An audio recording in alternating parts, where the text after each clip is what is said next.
All right, so we got the full summary for 1091, and the truth is finally coming out. And I'll say the chapter isn't as bad as we thought it was going to be. Let's start from the beginning, of course. So the chapter starts with the pacifistas and Vegapunk's Sea Beast weapons attacking the Marines. The Sea Beast weapons sink some Marine battleships. Two Vice Admirals battle with them. Dahl kicks one pacifista in the face, and the Vice Admiral with multiple chins uses a mechanical arm, like Zephyr in Film Z, to punch one of the Sea Beast weapons. Cut to Kizaru versus Sentomaru, and Kizaru kicks Sentomaru. His entire body flies away because of the attack. Kizaru says, "Why are you siding with a pirate, Sentomaru-kun?" And Sentomaru says, "I will join with anyone to save Uncle Punk." Sentomaru's flashback starts. We can see Kizaru, Vegapunk, and Sentomaru first meeting. It's the same story that Oda explained in One Piece Volume 106's SBS. So in that SBS, Oda said, referring to a flashback between these characters, that the Marines received a report saying that wild bears are attacking human villages on a certain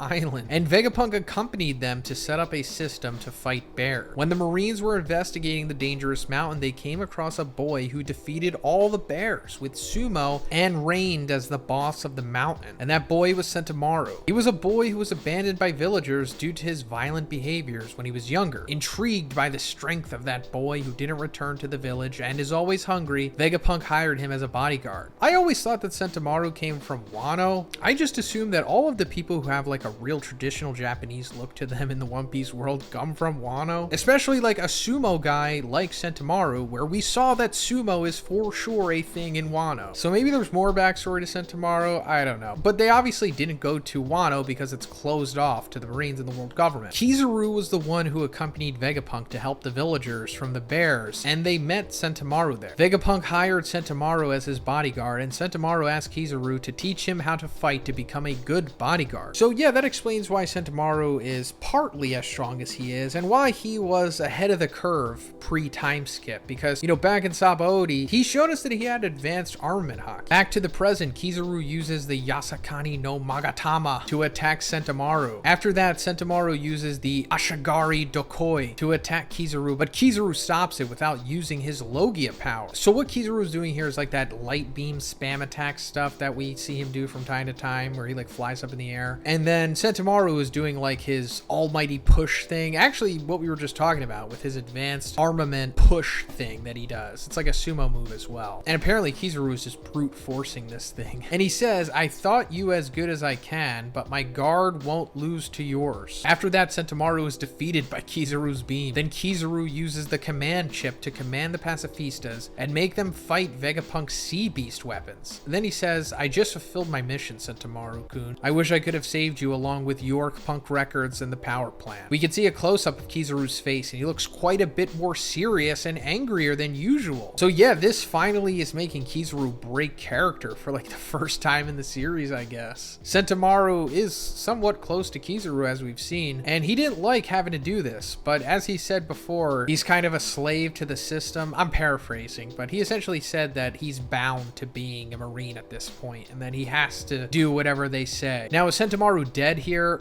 I doubt it. I mean, it is possible, but it just doesn't seem like this was a death sequence. I'm sure Redon would have for sure told us if this could have been a death sequence. And considering how Kizaru's acting here, maybe he just gave him a shot that's going to incapacitate him and not completely kill him. Because it is One Piece, and that's what a lot of characters like to do. But first, let's talk about the sponsor of this video, The Ridge. Guys, I absolutely love The Ridge. They are one of my favorite companies to work with. And that's because I think they genuinely make great products. And the ones that I use the most are the wallet and the key case. The Ridge wallet also offers a smart wallet solution, so you never have to lose your wallet again. With the AirTag attachments, you can simply attach them to your wallet to securely store your hard-earned cash, and you can use either the AirTag money clip or the cash strap. You can also use the Find My network to find your wallet. They also offer an enhanced version with the carbon fiber cap to cover the white AirTag if you prefer a more sophisticated. Guys, this is also the perfect time to buy, as Ridge is currently running a summer sweepstakes with the chance to win a brand new upgraded Hennessey Ford Bronco, or $75,000 if you prefer cash. You'll also get 10 bonus entries as well as 10% off from using my link in the description, or you can go to ridge.com/bigz. Again, guys, link link in the description. That's ridge.com/bigz for 10% off. Thanks again. Cut to the outside of the Labo phase. We can see that Vega Force 1 is carrying the Sunny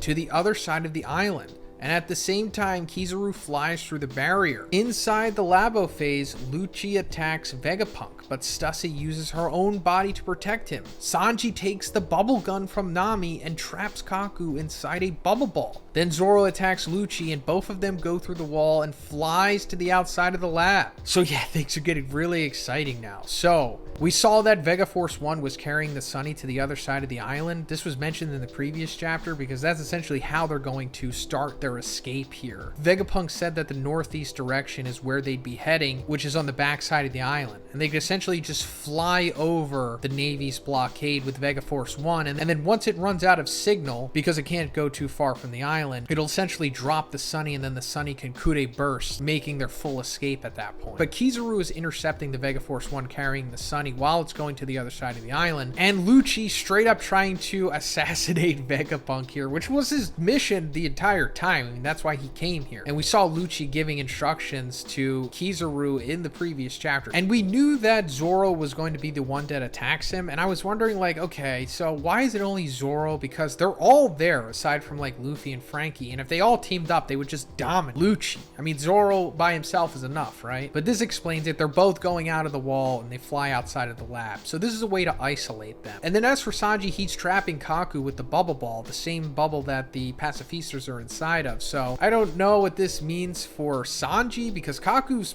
pretty trapped in there. That bubble is overpowered. But it seems like two of the main fights that we're getting here is Zoro versus Lucci, which I guess is a consolation prize for Zoro, but should be somewhat competitive. You know, Zoro versus Awakened Zoe and Lucci, but I'm for sure Zoro should take that fight. But then going to the next one, in the last page, we see that Kizaru is about to follow Vega Force 1, but Luffy appears and kicks Kizaru. And Luffy says, Kizaru, we are 100 times stronger than 2 years ago. End of chapter. So yeah, super exciting. Luffy kicking Kizaru. From what I've heard, he's not in Gear 5 at this point, so he's just base level hockey kicking Kizaru, which, you know, makes sense. He's not going all out here, but Luffy's not lying about 100 times stronger than 2 years ago, because maybe even more than 100 times. Gear 5 compared to the Luffy we saw at Sabaody. Yeah, it's a pretty significant power leap. And I really wonder if we're going to get Luffy versus Kizaru start to finish here. Like, is this going to be the big fight of Egghead? And of course, it takes me back to what I've been talking about for months now. What's going on with Saturn? Is Saturn going to fight somebody? We need to see Saturn fight. Don't get me wrong, Kizaru versus Luffy is awesome, and I'm really looking forward to it. But what's up with that Saturn, though? We got to see that mythical Zoan Bison Devil Fruit in action. We got to just see how strong the Gorosei truly are. But then again, I guess we haven't seen how strong Kizaru truly is yet. He hasn't gone all out. So a lot of great options on the table here. But let me know what you think about this chapter in the comments. And if you like the video, guys, please give it a like and please subscribe if you haven't already. Have a great day, and I'll see you in the next one.